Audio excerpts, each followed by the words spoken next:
حضور کو جب یہ اطلاع دی نا حضرت جابر رضی اللہ تعالیٰ عنہ تو انہوں نے کہا یا رسول اللہ میری اہلیہ نے پیغام بھیجا ہے کہ 8-10 لوگوں کا کھانا ہمارے گھر پکا ہے. 600 کے قریب لوگ تھے جو خندق کھودنے میں مصروف تھے یا کم و بیش بھی ہو سکتے ہیں. آپ نے پکار کر سب کو کہا کہ میرے صحابہ آؤ، جابر کے گھر کے اندر تمہارے لیے ضیافت کا انتظام ہو گیا. حضرت جابر پریشان ہو گئے، کہنے لگے یا رسول اللہ اہلیہ نے تو کہا ہے 6-7-10 لوگوں کا کھانا ہے، آپ نے سب کو دعوت دے دی ہے. آپ نے ان سے کہا کہ جلدی تیز قدموں سے گھر جاؤ اور اہلیہ سے کہو کہ جب تک میں نہ پہنچوں اس ہنڈیا سے ڈھکن نہیں اٹھا. محلے کی عورتوں کو بلاؤ، وہ روٹیاں پکانے کے اندر تمہاری مدد کریں، تمہاری بیوی کی.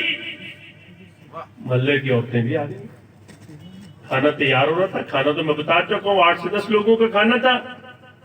حضرت جابر نے اپنی اہلیہ سے کہا کہ اللہ کے رسول صلی اللہ علیہ وسلم نے سب کو دعوت دے دی. اہلیہ نے پتا کیا کہا تھا؟ اس نے کہا کہ آپ نے بتایا تھا نا حضور کو کہ کتنے لوگوں کا کھانا ہے. کہنے لگے ہاں میں نے بتایا تھا. تو انہوں نے کہا پھر آپ کو پریشان ہونے کی کیا ضرورت، آپ نے بتا دیا تھا. اور صحیح روایات کے اندر یہ بات موجود ہے، رحمت کائنات اپنے ہاتھ سے اپنے صحابہ کو ترکاری اور سالن ڈال کے دے رہے تھے.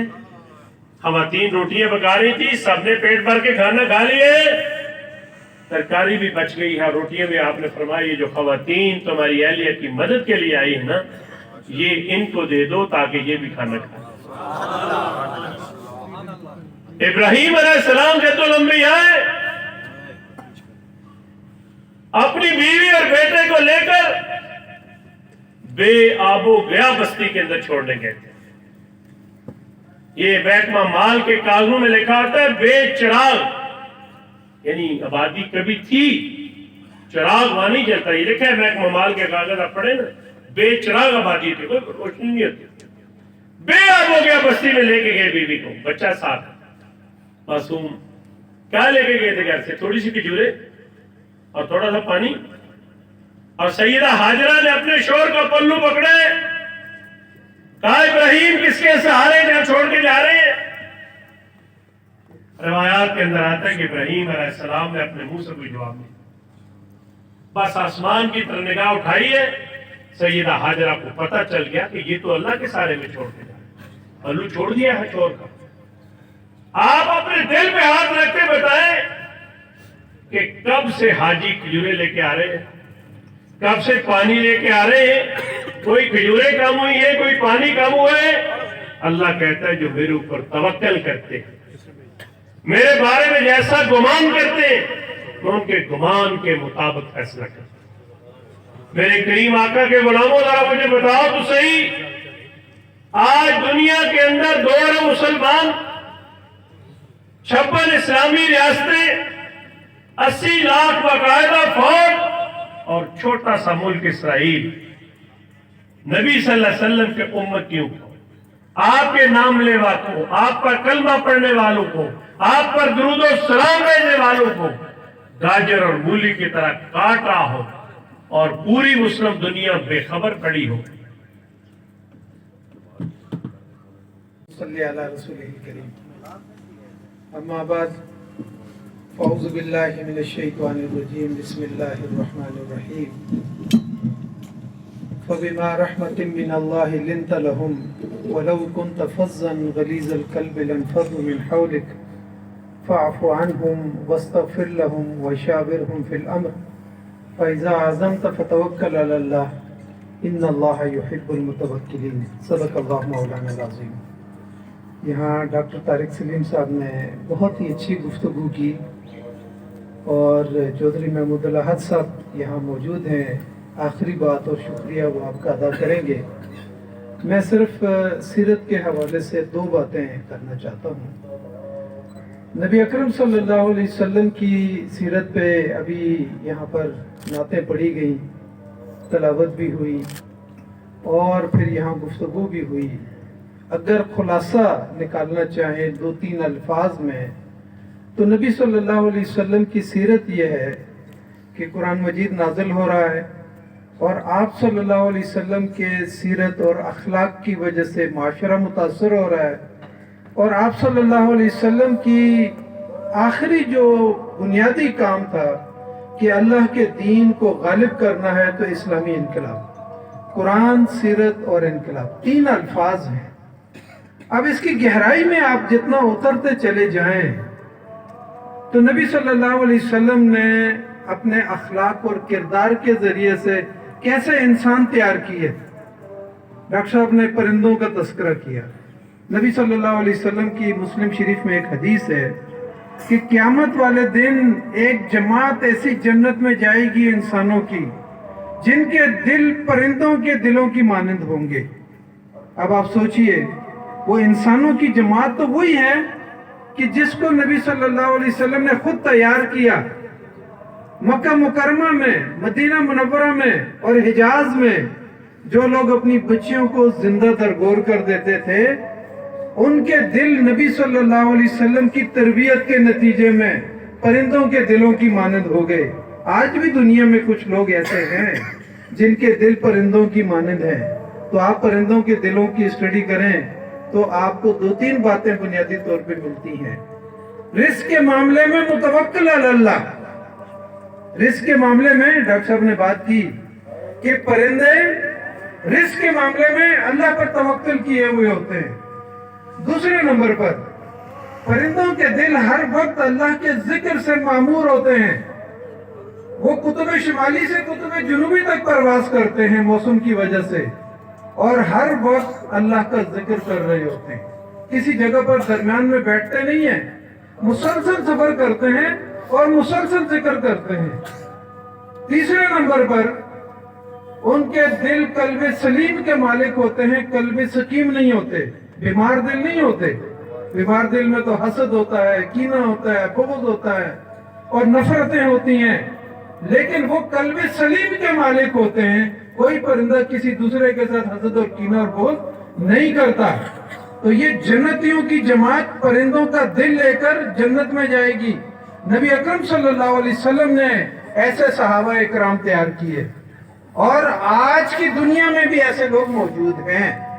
دوسری بات اور آخری بات، نبی صلی اللہ علیہ وسلم نے مکہ میں پیغام دعوت دیا تو شیبہ ابی طالب ہوا۔ کفار نے آپ صلی اللہ علیہ وسلم کو ستایا، پھر آپ کو ہجرت کی اجازت ملی، آپ مدینہ منورہ میں پہنچے، غزوہ بدر ہوا، احد ہوا، خندق ہوا، فتح مکہ ہوا، اور 3000 کے مقابلے میں لاکھوں کی فوج کو شکست ہوئی۔ اور پھر اگر مدینہ کی ریاست کو تھوڑا سا خطرہ ہو روم کی طرف سے تو آپ 10,000 کا لشکر لے کے خود نکلے، تو اللہ کے دین کو آپ صلی اللہ علیہ وسلم نے غالب کیا۔ تو آج ہم دیکھیں کہ ہماری ملک جو لا الہ الا اللہ محمد رسول اللہ کے نام پہ بنا، تو آج ہمارا کردار کیسا ہے؟ ہم ذاتی طور پر اپنے گھر میں ہمارا کردار، اخلاق اور رویہ کیسا ہے؟ اپنے بھائیوں کے ساتھ، اپنے رشتہ داروں کے ساتھ، اگر ہم کوئی افسر ہیں تو اپنے زیریں کے ساتھ، اور اگر ہم زیریں ہیں تو اپنے پڑوسی بھائی کے ساتھ ہمارا رویہ اور اخلاق اور کردار کیسا ہے؟ اور نبی صلی اللہ علیہ وسلم نے ہمیں کیا بتایا ہے؟ اور اگر آپ نے وہاں ریاست قائم کی تو آج ہمارے ملک میں کیا اللہ کا دین غالب ہے؟ نہیں ہے، تو پھر اس کو غالب کرنے کی کوشش کرنی ہے۔ ہمیں پیدا ہی اس لیے کیا گیا ہے، اور نبی صلی اللہ علیہ وسلم کی بعثت ہی اس کام کے لیے ہوئی کہ لِيُظْهِرَهُ عَلَى الدِّينِ كُلِّهِ، تمام ادیان کے اوپر اللہ کے دین کو غالب کرنا ہے۔ تو کیا ہمارے ملک میں اللہ کا دین غالب ہے؟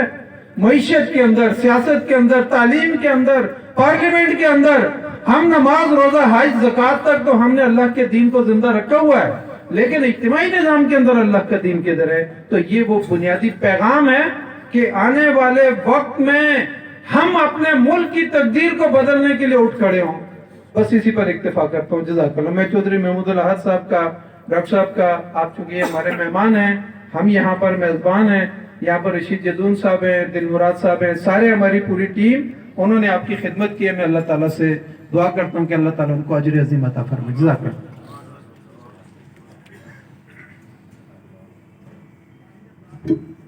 اختتامی کلمات کے لیے میں جناب صدر prime union workshop Chaudhry Mahmood Raj صاحب سے گزارش کروں گا کہ وہ آئیں اور آپ کے ساتھ آخری اختتامی کلمات. اگر ہم اس طرف آئیں تو لقد کان لکم فی رسول اللہ اسوۃ حسنہ، تو ہمارے لیے آقا کریم کا اسوہ، ان کی زندگی کا ہر پہلو ہمارے لیے مشعل راہ ہے. ان کا ظالم کے سامنے کھڑا ہونا، ان کا ظالم کے سامنے کھڑے ہو کے ڈٹ کے مقابلہ کرنا، ان کا غریبوں کے ساتھ محبت کرنا، ان کا پچھے ہوئے لوگوں کو اوپر اٹھانا، ان کا یتیموں کی سرپرستی کرنا، ان کا بیواؤں کی سرپرستی کرنا، ان کا مزدوروں کے ساتھ محبت کرنا، انہیں القاسم و حبیب اللہ کہنا، انہیں جنت کی بشارت دینا، اس محنت کش کے ہاتھوں کو چومنا، اس کو گلے لگانا، اور عرب جیسے معاشرے میں دشمنیوں کو ختم کروانا، اور وہاں عورتوں کو، بچیوں کو زندہ درگور کر کے انہیں معاشرے میں ایک مقام عطا کرنا. ان کی زندگی کی کس کس پہلو پہ جائیں، ان کا جنگ کے اندر، جنگ احد کے اندر، جنگ بدر کے اندر اپنے پیٹ پہ پتھر باندھنا، ساتھ مل کے خندق کھودنا، یہ ساری وہ مثالیں ہیں کہ اگر ہم دیکھتے جائیں تو ہمارے لیے یہ مشعل راہ ہیں. میں اپنی بات کو اسی پہ مختصر کرتا ہوں کہ ہمیں ان چیزوں کو اپنے لیے مشعل راہ بنانا چاہیے. اگر ہم نے دنیا کامیاب کرنی ہے، اگر ہم نے اپنی آخرت کامیاب کرنی ہے، اور اگر ہمارا نبی سے عشق ہے، تو اس کا تقاضا یہ ہے کہ جو چیزیں انہوں نے کی ہیں، جو چیزیں انہوں نے بتائی ہیں، جس طرح انہوں نے زندگی گزاری ہے، ہم اپنی زندگی کو بھی اسی طرح گزارنے کی کوشش کریں.